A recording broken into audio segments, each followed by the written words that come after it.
तो मिलता है मुझे तो मुस्कुराता हूँ, अपनी तन्हाई को मैं भूल जाता हूँ।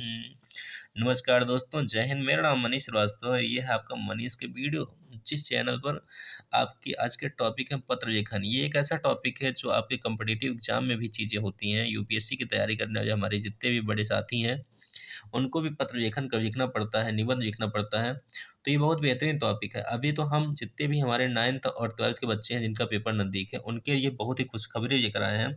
ये जो टॉपिक है, ये कक्षा 12 में आपके सेक्शन बी में इंग्लिश में आपको नंबर देगा 10 नंबर, हिंदी में ये टॉपिक आपको 9 नंबर देगा। और जितने भी 10 के बच्चे हैं, हिंदी में आपको ये टॉपिक 6 नंबर देगा और इंग्लिश में ये टॉपिक आपको 4 नंबर देगा। तो बिना देर किए इसको समझते हैं, और मैं गारंटी ये देता हूँ, गारंटी कि यदि वीडियो अगर आप देख रहे हो तो पूरा देखो। अगर पूरा देख लिया, एक बार अगर देख लिया ना, तो आपको जीवन में कभी पत्र लेखन में कोई समस्या नहीं आएगी। पत्र लिखना कैसे है, पत्र किसे कहते हैं, कितने प्रकार का होता है, सारी चीज मनीष बताने जा रहा है। तो बिना देर के शुरू करते हैं। पत्र लेखन का गया परिभाषा। पत्र व्यवहार एक ऐसा साधन है जो दूरस्थ व्यक्ति की भावनाओं को एक संगम होम पर ला खड़ा करता है और दोनों की आत्मीय संबंध स्थापित करता है। पत्र मनुष्यों के विचार के आदान प्रदान का एक सरल और सहज माध्यम है। भैया, पहले के समय में ऐसा होता था, जो बॉर्डर पर हमारे सिपाही रहते थे, आज तो वीडियो कॉलिंग कर लेते हैं, वो बात कर लेते हैं। हमारे फौजी भाइयों की जितनी पत्नियां हैं, उनके चरण स्पर्श, और वो हमारी जो बहनें हैं, जो हमारे भाई फौज में हैं, कभी करवा चौथ आता है तो हमारी बहनें वीडियो कॉलिंग कर करके हमारे फौजी भाइयों से व्रत तोड़वाती हैं। पहले ऐसा नहीं होता था। पहले तो चीज़ें होती थी, करवा चौथ भी होता, सब होता था, लेकिन चेहरा देख करके देखने को तरस जाती थी। फोटो से ही वो क्या करती थी, व्रत को तोड़ती थी। परंतु आज विकास हो चुका है, और आज वही टॉपिक है, पत्र लेखन। कभी पत्र आता था, फौजी भाई पत्र को घर कब पाते थे तो सीने से लगा लेते थे और आंखें नम हो जाती थी। वही कहा गया, पत्र व्यवहार एक ऐसा साधन है जो दूरस्थ व्यक्ति की भावनाओं को एक संगम भूमि पर, संगम माने मिलाप, संगम भूमि पर ला खड़ा करता है और दोनों के आत्मीय संबंध, कैसे संबंध, आत्मीय संबंध स्थापित करता है। और पत्र मनुष्य के विचारों के आदान प्रदान का, यानी अपने विचार आप आदान प्रदान करोगे, उनके विचार आप सुनोगे, तो आदान प्रदान का एक सरल और सहज क्या है, माध्यम है। तो ये था हिंदी में डिफिनेशन। अब इसके प्रकार देखते हैं कि how many parts of writing letter. इसे इंग्लिश में कहते हैं लेटर राइटिंग। लिखा है पत्र के प्रकार, तो टाइप ऑफ लेटर हेडिंग है आपका। There are only two type of letter. यहाँ पर दो प्रकार के पत्र लेखन बताए गए, हिंदी में भी अंग्रेजी में भी। हिंदी में आपका जो होता है उसे कहते हैं बेटा औपचारिक पत्र, और इंग्लिश में कहते हैं फॉर्मल लेटर। और अनौपचारिक पत्र, इसको इंग्लिश में कहते हैं इनफॉर्मल लेटर। तो ये दो प्रकार है, इसको दिमाग में रखो, फिर आगे बताता हूँ। आगे क्या टॉपिक है, आगे हमारी हेडिंग है पत्र की विशेषताएं, क्वालिटी ऑफ लेटर। कोई भी पत्र अगर आप लिखिए तो उसमें 5 बातों का बहुत बेहतरीन तरीके से ध्यान देना पड़ेगा। पहली बात कौन सी है, भाषा में संक्षिप्तता, यानी कोई पत्र लिख रहे हो, उस पत्र को लिखते समय कम शब्दों में अपनी बातों को कहने का प्रयास करो। यानी बातें कहो, जो कहना चाहते हो कहो, लेकिन कम शब्दों में बातों को कहने का प्रयास करो। भाषा में संक्षिप्तता हो। फिर क्या, क्रमबद्धता। क्रमबद्धता का मतलब कैसे लिखना है, पहले क्या, उसके बाद क्या, उसके बाद क्या। अभी मैं नीचे बता रहा हूँ क्रमबद्धता क्या है।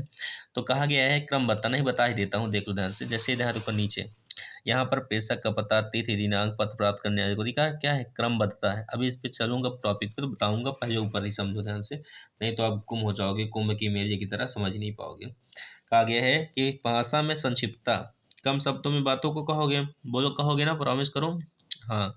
और आगे क्रमबद्धता, यानी सिस्टम से, नंबर से सम काम करोगे। फिर भाषा में अस्पष्टता एवं सरलता, जो कहना चाहते हो अस्पष्ट कहो और बहुत सरल भाव से कहो। सरल भाव में क्या होता है, विनम्रता का भाव। कोई चीज़ अगर हम पत्र लिख रहे हैं, किसको पत्र लिखते हैं, पत्र हम लिखते हैं ताकि हमारा कोई काम हो जाए, कोई काम होता है तभी तो हम पत्र लिखते हैं, प्रार्थना पत्र। अब तुम कहो भैया प्रधानाचार्य को, हमको अपने प्रधान को पत्र लिखना है, ग्राम प्रधान को, और सड़क बनवाने के लिए, और उनसे लिख दो कि एक ग्राम प्रधान, अगर तू सड़क की हमार न बनवाओगे तो का हम उठिए नहीं देवे, तो का जीताऊबे नहीं करब। तो ये है सरलता। ऐसे पत्र लिखो, ऐसे रोड बनवा लोगे अपनी। नहीं भैया, भाषा में स्पष्टता रखो और भाषा में सरलता रखो।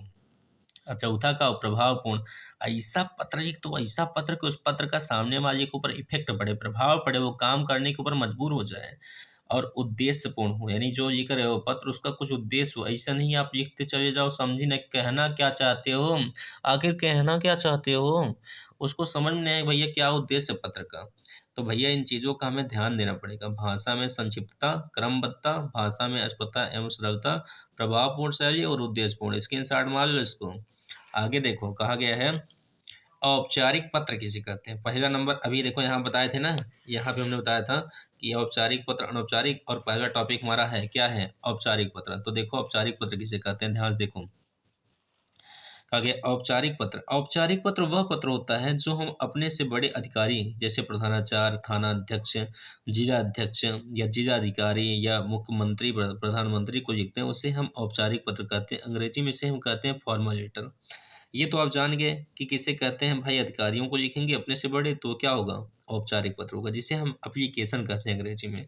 हिंदी में कहते हैं प्रार्थना पत्र। तो देखो औपचारिक पत्र के भाग, पार्ट ऑफ फॉर्मल लेटर, लिखना कैसे है। तो पहली चीज क्या है कि जो आपका पत्र रहेगा भैया वो A4 का कागज रहेगा। A4 कागज में समझते हो, जो आप 2 कॉपी का नहीं करवाते हो, उसी को A4 कागज कहते हैं। उसमें सबसे पहले बाईं ओर आपको प्रेषक का पता लिखना है। इंग्लिश में अगर पत्र लिख रहे हो तो सेंडर एड्रेस, यानी सेंडर एड्रेस कौन होता है, जो आप हो ना, आप ही को प्रेषक कहते हैं। प्रेषक माने होता है लिखने वाला। तो आप अपने गांव का नाम, फिर पोस्ट, फिर अपने डिस्ट्रिक्ट लिखोगे। फिर उसके नीचे लिखोगे तिथि, तिथि को ही दिनांक कहते हैं। अंग्रेजी में लिखोगे तो लिखोगे डेट।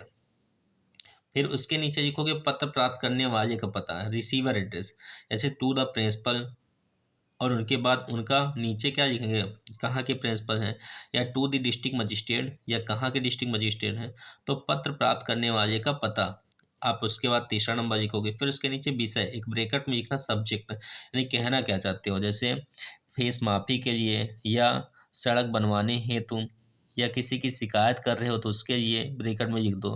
फिर ब्रैकेट लिखने के बाद एक लाइन छोड़कर नीचे आओगे संबोधन। हिंदी में लिख रहे हो तो लिखना पड़ेगा महोदय या महोदयन, सॉरी महोदयन नहीं कहते हैं, महोदय का स्पेलिंग होता है महोदया, नहीं आप कहो महोदयन।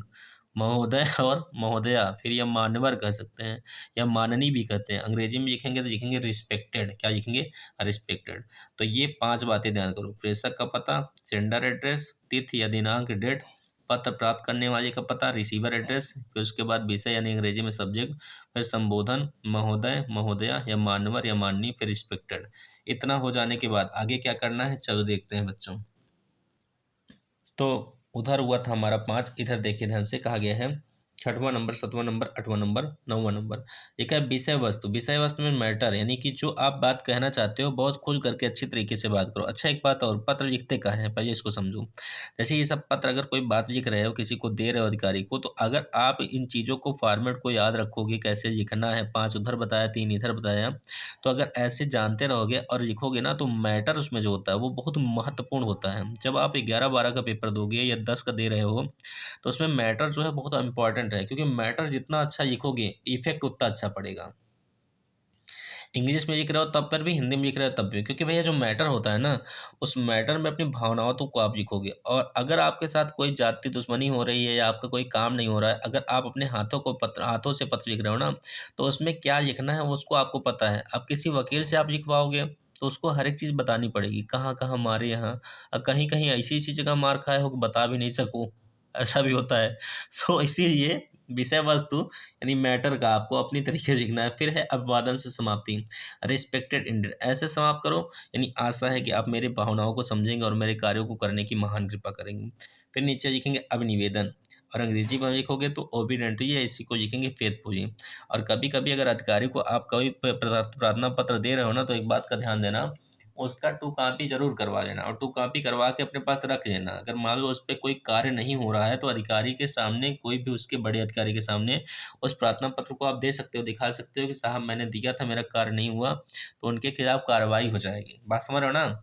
तो आप ध्यान देना, कभी भी किसी को प्रार्थना पत्र लिखने के बाद 2 कॉपी जरूर करवा लेना और साइन करवा करके उसको अपने पास रख लेना।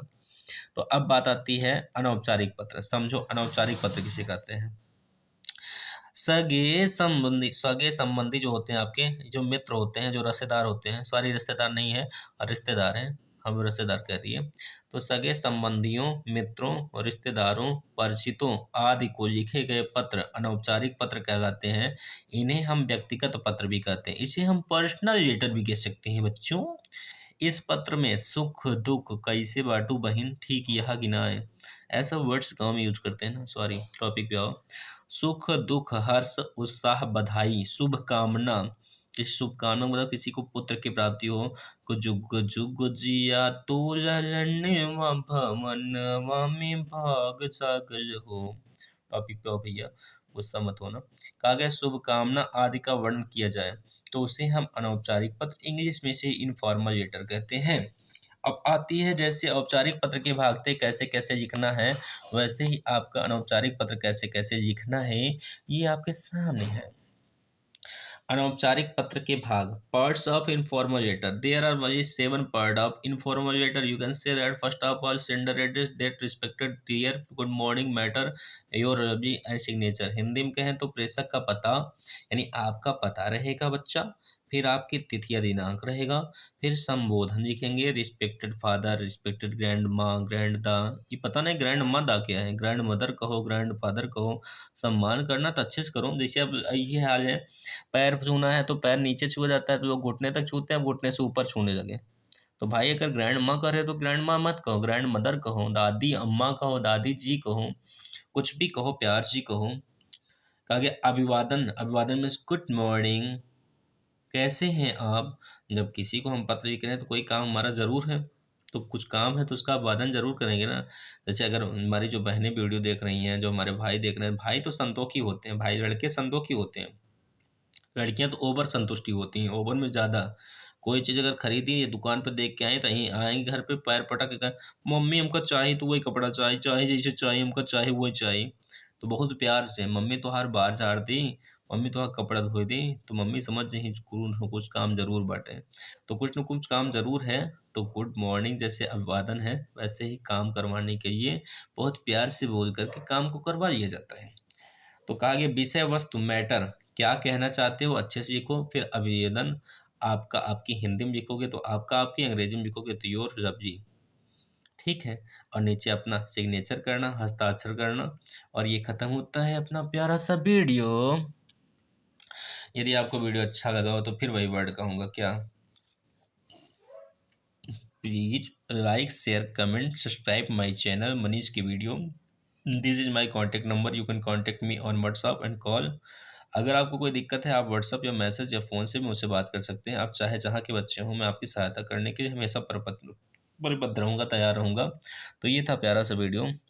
अगर आपको वीडियो अच्छा लगे है तो प्लीज़ ये सारे कार्य आप कर दीजिए और कमेंट ज़रूर किया करिए वीडियो कैसा लगा, क्या चीज़ अच्छी थी, क्या चीज़ बुरी थी, ताकि मैं आपसे सीखूं चीज़ों को। अच्छा रहेगा तो आगे बढ़ूंगा, उत्साह बढ़ूंगा, उत्साहवर्धन होगा। और अगर बुरा होगा, गलत मैंने कुछ किया है, कहा है, तो आपकी गलतियों को सुन मैं अपनी गलतियों को अगर सुनूंगा तो उस पर काम करूंगा, उसको सुधारूंगा, फिर मैं आपको अपने साथ लेकर के आगे बढ़ूंगा। तो ये था मेरा वीडियो। अगर कोई अभिभावक बंधु या टीचर या अध्यापक या प्रिंसिपल इस वीडियो को देख रहे हैं और अगर मेरी बातों से कहीं पर भी उनके हृदय को ठेस पहुंचा हो तो मैं हाथ जोड़कर सर आपसे माफ़ी चाहता हूं। और यदि इस वीडियो को हमारे छोटे भाई बहन या हमारे कोई भी कम्पिटिटिव एग्जाम के हमारे भाई बहन देख रहे हैं और अगर आपको वीडियो अच्छा लगा हो तो कृपया थोड़ा सा मुझे सपोर्ट करिए, आपके सपोर्ट की मुझे बहुत आवश्यकता है। मिलते हैं अगले वीडियो में, तब तक के लिए धन्यवाद। जय हिंद, जय भारत।